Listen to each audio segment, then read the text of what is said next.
Hey, it's your professional sarcastic man and seeker of attention, Oz Chris, here with a review on Batman Detective Comics Annual number 2 and Daredevil number 6. So starting off with Batman, written by Peter J. Tomasi, the art by Travis Moore and Max Rayner, the coloring by Tamara Bonvillain and Nick Filardi, and the cover by Gilliam March. So in this story, has really no connection to the Arkham Knight storyline. It's an annual. Most annuals don't have anything to do with the main story of their titles. But Batman learns that the Reaper has returned a costumed villain that he fought sometime in his past, and is part of his black casebook, which is all of his, as he says, his unusual or unexplainable adventures, or ones that contained many of his failures in the first year as Batman. So he explains that the Reaper was a man called Judson Caspian, who eventually fell to his death as he was confronted by Batman. So this new Reaper obviously cannot be the original, so it's a copycat, and conveniently Bruce was scheduled to head over to Europe anyway, to Crete and Greece. So after attending to his Bruce Wayne business as Batman, him and Alfred lure out the Reaper and are able to get a clue on where the Reaper is hiding, and they discover who the Reaper is, and I'll leave it there. So story 4 out of 5. I really liked it, despite the fact it has really nothing to do with the Arkham Knight story with medieval. I enjoyed it. I really like this story. How we're recapped on who the Reaper is, or reintroduced to who the Reaper is. This here, it kind of makes you think it's gonna be the daughter, isn't it? Like Bruce and Peter J. Tomasi, the writer, makes a note of pointing out that Judson had a daughter called Rachel that Bruce used to be in love with, but after her death, she left. She left because of the passing of her father. So it kind of makes you think it's her, isn't it? But it actually isn't. I was surprised by who it actually really is. It is still someone that has a connection to the original Reaper. It just isn't Rachel, the daughter. So I'll give props to Tomasi on that. Really liked it. It was a really good self-contained story within itself. So yep, 4 out of 5 for the story. The art by Moore, Rayner, the coloring by Bonvillain and Filardi. 4 out of 5. Like, this is a good 2-page spread. I love the art and the coloring on this. Everywhere, the art and the coloring was amazing by the team. Good job on that. And the cover by March, 4.5 out of 5. The art and coloring on this cover is amazing. Really, really good cover.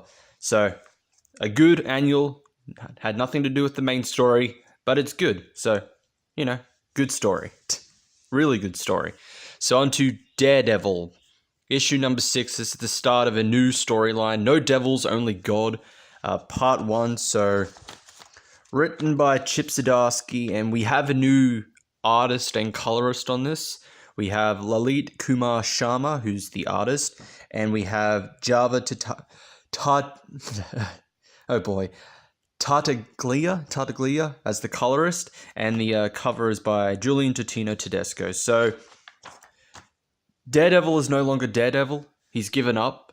Matt is just living his normal life, doing lawyer stuff as usual, or attorney stuff as usual.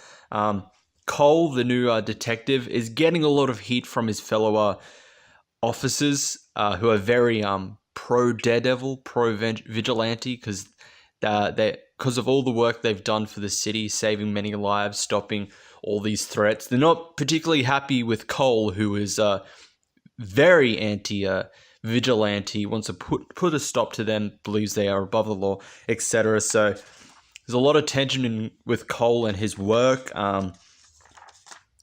Kingpin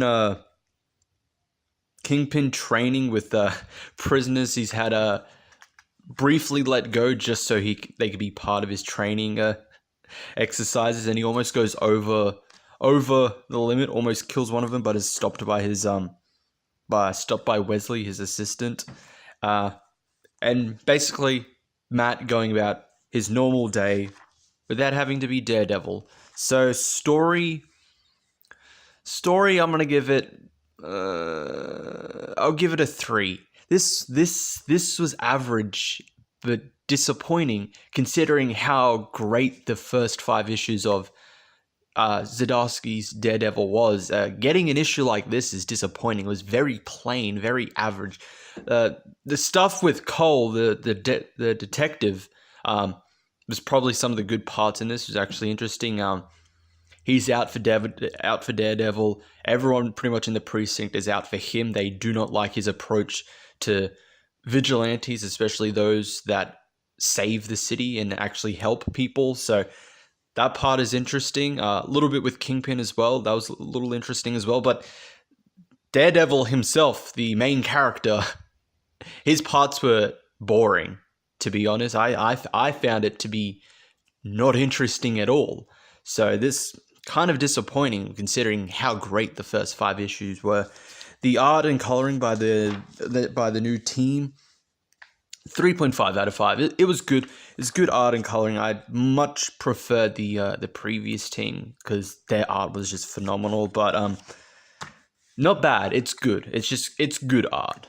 So, and the cover by Tedesco, I believe it was. Yes, the cover by Tedesco, 4 or 5. You know, it captures the whole Matt not being Daredevil. He's just now a normal person. Like the art, like the coloring on that. So that is it for those 2. Thank you all for watching. I'll see you all next time.